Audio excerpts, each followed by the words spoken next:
wabarakatuh. Perkenalkan, nama saya Khoflatur Rahmah, NIM 19190015 dari kelompok 7, ingin menjelaskan tentang dinamika dan disintegrasi Islam pada masa pertengahan. Salah satu kejadian pada masa pertengahan ini yaitu terjadinya disintegrasi. Contohnya seperti dinasti-dinasti yang memerdekakan diri dari Baghdad, perebutan kekuasaan di pusat pemerintahan, dan perang salib. Salah satunya yaitu pada masa pertengahan ini banyak dinasti-dinasti yang memerdekakan diri dari Baghdad. Ini dipicu karena banyaknya kekuatan militer Abbasiyah yang mengalami kemunduran, sehingga sebagai gantinya penguasa Abbasiyah mempekerjakan orang-orang profesional di bidang kemiliteran, khususnya tentara Turki, dengan sistem perbudakan baru. Akan tetapi pada masa perkembangannya, para khalifah tidak menyadari bahwa pengangkatan anggota militer Turki dalam perkembangannya memberikan ancaman besar terhadap kekuasaan khalifah. Selain itu, pada periode pertama pemerintahan Bani Abbasiyah sudah muncul gerakan fanatisme kebangsaan yang berupa gerakan Syu'ubiyah atau kebangsaan atau anti-Arab. Selain itu, mereka tidak sungguh-sungguh menghapus fanatisme tersebut, bahkan ada di antaranya justru melibatkan diri dalam konflik kebangsaan dan keagamaan tersebut. Salah satu berikut ini dinasti-dinasti yang lahir dan melepaskan diri dari Baghdad. Yang pertama yang berbahasa Persia yaitu Tahiriyah di Khorasan, Safariyah di Fars, Samaniyah di Transosania, Sajiyah di Azerbaijan, dan Buwaihiyah bahkan menguasai Baghdad. Selain itu juga yang berbahasa Turki seperti Tuluhiyah di Mesir, Ikhsidiyah di Turkistan, Ghaznawiyah di Afghanistan, dan dinasti Seljuk dan cabang-cabangnya. Dinasti Seljuk ini memiliki cabang-cabang yaitu Seljuk Besar atau Seljuk Agung yang didirikan oleh Rukn al-Din Abu Thalib Tughrulbek Ibnu Mikail Ibnu Seljuk Ibnu Tukak. Selanjutnya Seljuk Kirman di Kirman, Seljuk Syria atau Syam di Syria, Seljuk Irak di Irak dan Kurdistan, Seljuk Rum atau Asia Kecil di Asia Kecil. Selain itu juga ada yang berbangsaan Kurdi seperti Al-Burzuqani, Abu Ali, dan Ayubiyah. Selain itu juga ada yang berbahasa Arab seperti Idrisiyah di Maroko, Aghlabiyah di Tursina, Dulaviyah di Kurdistan, Alawiyah di Tabaristan, Hamdaniyah di Aleppo atau Mausil, Masyadiyah di Hilah, Ukailiyah di Mausil, dan Mirdasyah di Aleppo. Selain itu juga ada yang mengaku dirinya sebagai khalifah yaitu Umayyah di Spanyol dan Fatimiyah di Mesir. Dinasti itu melepaskan diri dari Baghdad dilatar belakangi adanya persaingan antar bangsa terutama Arab, Persia, dan Turki. Selain itu juga dinasti-dinasti itu juga dilatar belakangi paham keagamaan seperti yang berlatar belakang paham Syiah dan ada yang berlatar belakang Sunni. Selain itu juga ada banyak faktor-faktor yang menyebabkan kemunduran dinasti Abbasiyah, seperti luasnya wilayah Daulah Abbasiyah. Karena luasnya wilayah Daulah Abbasiyah sehingga Komunikasi yang terjadi antara pusat dan daerah sulit dilakukan. Selain itu juga profesionalisasi anggota bersenjata karena ketergantungan khalifah kepada mereka sangat tinggi. Selain itu, keuangan negara yang sulit karena biaya yang dikeluarkan untuk tentara bayaran sangat besar. Selanjutnya yaitu perebutan kekuasaan di pusat pemerintahan. Pada zaman Abbasiyah, konsep kekhalifahan berkembang sebagai sistem politik. Ketika Daulah Abbasiyah memegang tampuk kekuasaan tertinggi Islam, terjadi banyak perubahan dalam kehidupan masyarakat. Kekuasaan Bani Abbasiyah berlangsung dalam kurun waktu yang sangat panjang, sekitar tahun 132 Hijriah sampai 656 Hijriah atau 750 Masehi sampai 1258 Masehi. Perebutan kekuasaan ini dilatar belakangi antara Khalifah Al-Amin dan Al-Ma'mun yang merupakan rencana jahat Al-Fadl bin Rabi untuk menutupi pengkhianatannya terhadap wasiat Khalifah Harun ar-Rasyid. Pengkhianatan itu berawal ketika Khalifah Harun ar-Rasyid jatuh sakit di Tus dalam perjalanan menuju Khorasan untuk menumpas pemberontakan yang dilakukan oleh Rafi' bin Laits. Pada mulanya Al-Amin tidak berpikir untuk menyingkirkan Al-Ma'mun. Bahkan tidak berat ke arah itu, tetapi Al-Fadl terus-menerus mempengaruhinya. Dia menghasut Al-Amin supaya melucut gelar mahkota dari Al-Ma'mun. Pada akhirnya Al-Amin pun terpengaruh untuk menyingkirkan Al-Ma'mun dan menobatkan Musa anaknya sebagai putra mahkota. Dengan demikian maka terjadilah peristiwa perebutan kekuasaan antara Khalifah Al-Amin dan Al-Ma'mun dan diakhiri dengan terbunuhnya Al-Amin. Selain itu, perebutan kekuasaan di pusat pemerintahan, ada faktor lain yang menyebabkan peran politik Bani Abbasiyah menurun.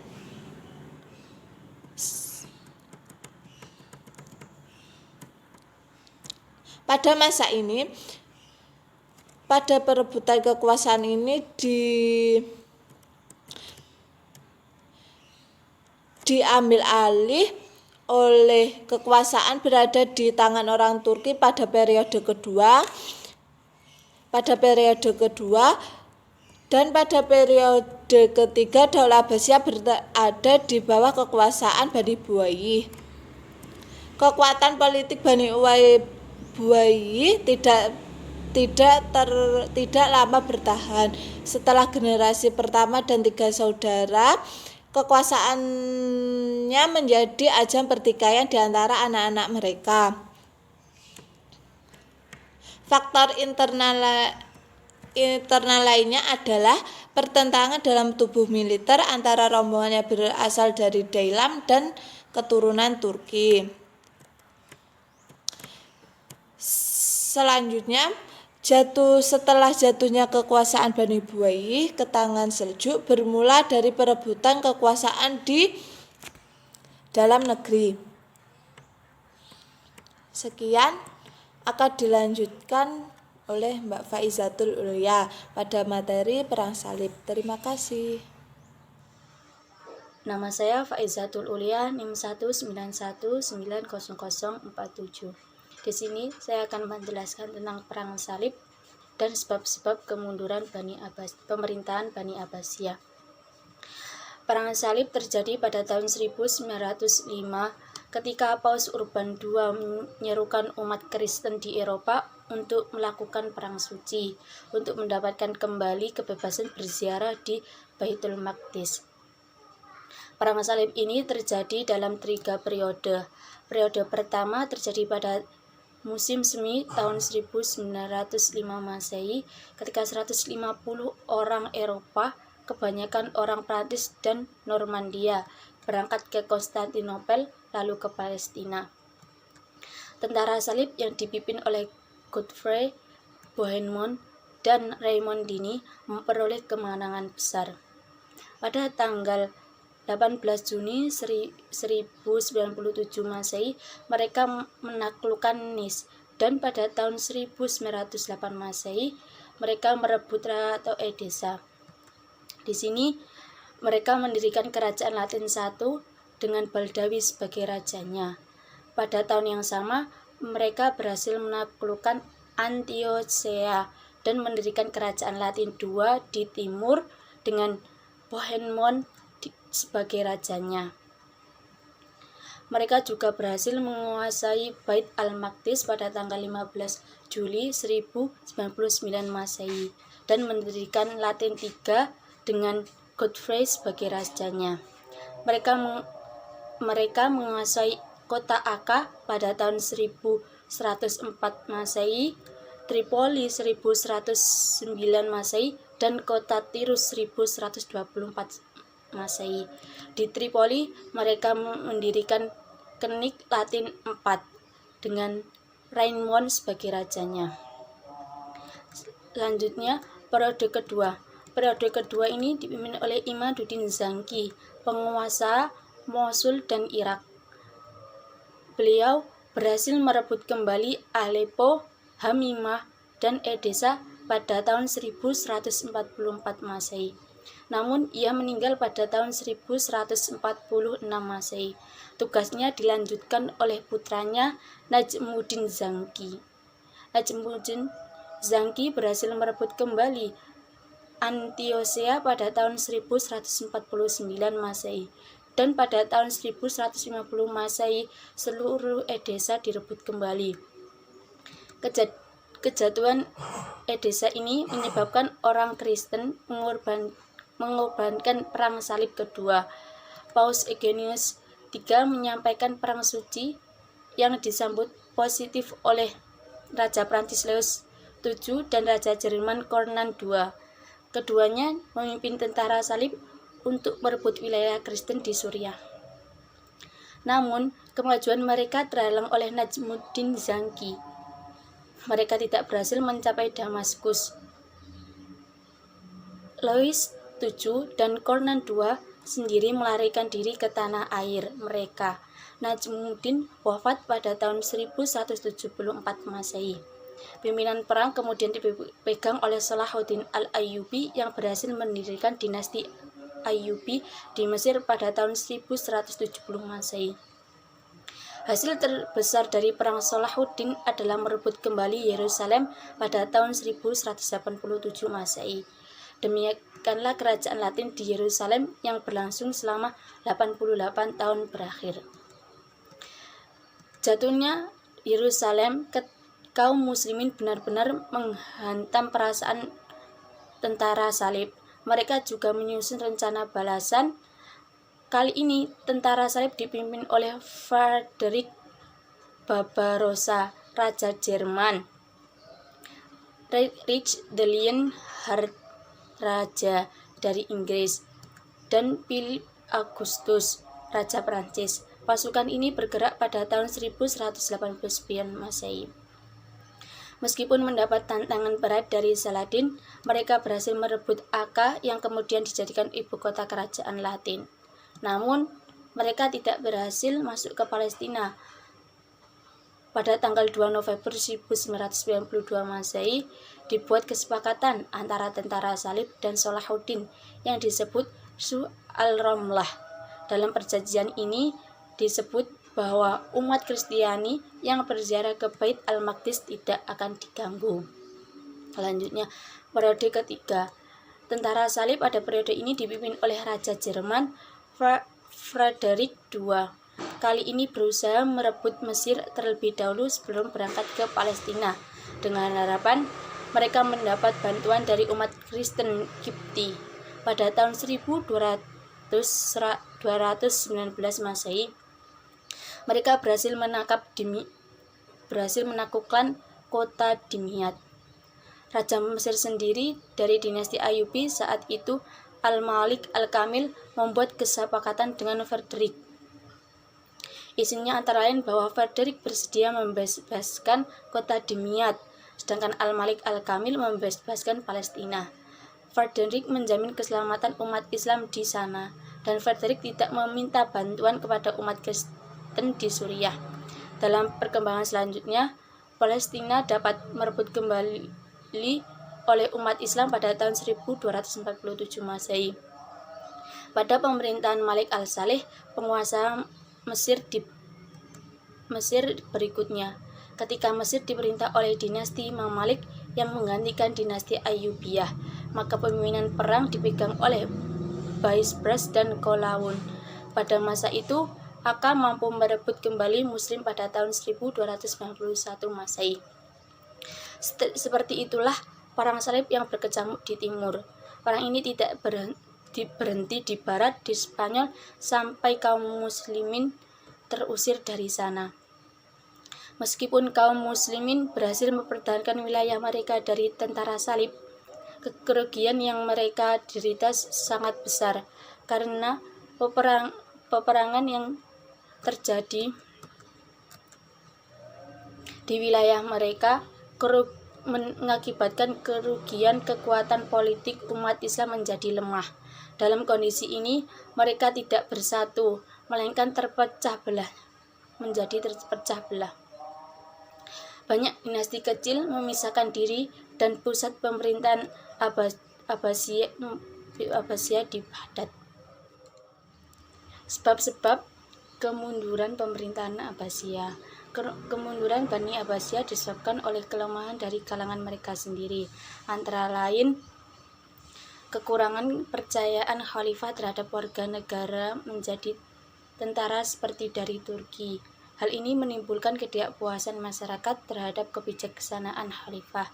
Akan tetapi, bahkan perkembangan selanjutnya, orang Turki dapat menguasai jabatan-jabatan pemerintahan di Baghdad, kemudian mengambil alih kekuasaan pemerintahan. Faktor lain yang menyebabkan kemunduran dinasti Abbasiyah yaitu faktor internal. Faktor internal ini ada 3. Yang pertama yaitu persaingan antar bangsa. Khalifah Abbasiyah didirikan oleh Bani Abbas yang bersekutu dengan orang-orang Persia. Persekutuan dilatar belakangi oleh persamaan nasib kedua golongan itu pada masa Bani Umayyah berkuasa. Kedudukan sama-sama tertindas. Budak-budak bangsa Turki dan Persia dijadikan pegawai dan tentara. Mereka diberi nasab di dinasti dan mendapat gaji. Oleh Bani Abbas, mereka dianggap sebagai hamba. Sistem perbudakan ini telah mempertinggi pengaruh bangsa Persia dan Turki. Kekuasaan berada di tangan orang-orang Turki. Posisi ini kemudian direbut oleh Bani Buayyah, bangsa Persia pada periode ketiga, dan selanjutnya beralih kepada dinasti Saljuk pada periode keempat. Yang kedua yaitu kemerosotan ekonomi. Khalifah Abbasiyah juga kemunduran di bidang ekonomi bersama kemunduran di bidang politik. Menurutnya, pendapatan negara itu disebabkan makin menyempitnya kekuasaan, banyak terjadi kerusuhan yang mengganggu perekonomian rakyat, diperingankannya pajak, dan banyak dinasti-dinasti kecil yang memerdekakan diri dan tidak lagi bayar upeti. Sedangkan pengeluaran membengkak antara lain disebabkan oleh kehidupan para khalifah dan pejabat semakin mewah. Jenis pengeluaran makin beragam dan para pejabat melakukan korupsi. Yang ketiga yaitu konflik agama. Konflik yang dilatar belakangi agama tidak terbatas pada konflik antara Muslim dan Zinki atau Ahlus Sunnah dengan Syiah saja, tapi juga antara aliran dalam Islam.